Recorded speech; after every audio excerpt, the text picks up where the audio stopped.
país da América do Sul, detém a maior biodiversidade do mundo e também é uma das nações mais multiculturais e etnicamente diversas.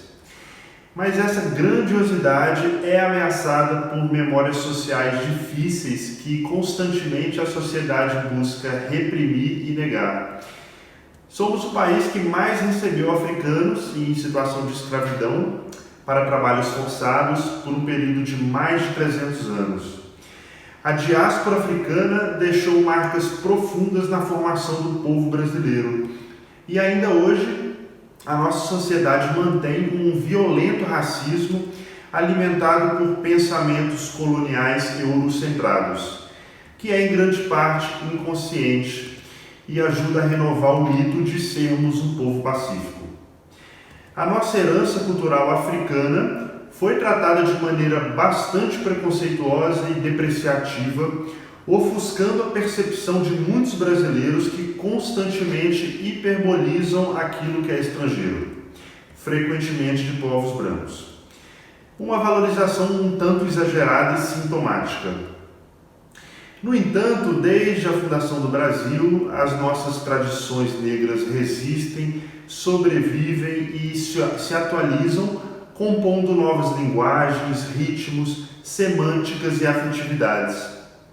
Atualmente, com um fenômeno globalizado, a capoeira é uma dessas complexas e potentes manifestações culturais. No jogo de gingas e na mandala da roda da capoeira está a história do povo negro na diáspora, disse o então ministro da Cultura Gilberto Gil, acrescentando que a capoeira é a atitude brasileira que reconhece uma história escrita pelo corpo, pelo ritmo e pela imensa natureza libertária do homem. É uma afirmação existencial do povo negro no contexto do escravagismo. Utilizada para o divertimento, vadiação, liberdade e contendas, veio a ser fonte de fundação de grupos e instituições, mas sobretudo como formadora de pessoas e na recomposição da experiência comunitária. Da ninguémdade, como descreveu Darcy Ribeiro, os descendentes de negros e índios escravizados puderam construir novas identidades, ter nomes, existir socialmente e exercer a liberdade, formando assim o povo brasileiro.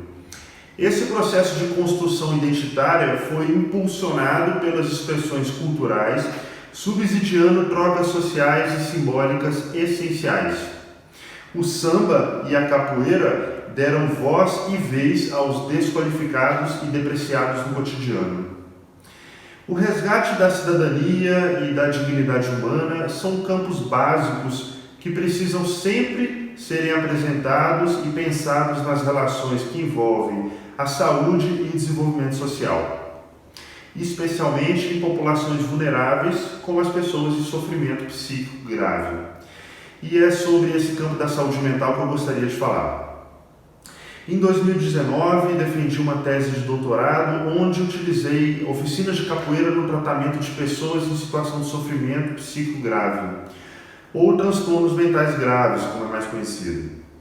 Foi um trabalho que envolveu a formação de um coletivo, no qual pudemos manter ambientes seguros e criativos para a prática da capoeira, bem como conversas livres sobre a experiência dos participantes, por vários anos seguidos. Durante a análise ficou evidente que a capoeira se caracterizava como um potente instrumento de mediação terapêutica para psicóticos, pelo fato de ajudar a organizar zonas traumáticas pré-verbais em representações e fantasias que apaziguavam angústias precoces. E isso ocorreu por meio de reativações rítmicas e das experiências sensoriais primitivas, bem como da inserção em rituais da cultura. Esse processo de subjetivação por meio da apropriação do próprio corpo e apropriação do território abre espaços importantes para a constituição e fortalecimento da pessoa em sofrimento psíquico grave. Ou seja, a produção de espaços e corpos vitalizados. Esse trabalho lança luz na utilização da capoeira no campo da saúde mental como forma de tratamento, Além disso, existem diversos outros estudos que focam no trabalho de promoção da saúde mental, pois essa arte, a arte da capoeira, abrange elementos imprescindíveis para esse campo. Um deles é o lúdico, que se contrapõe à lógica meramente racional e adoecedora da sociedade contemporânea, excessivamente focada na produtividade.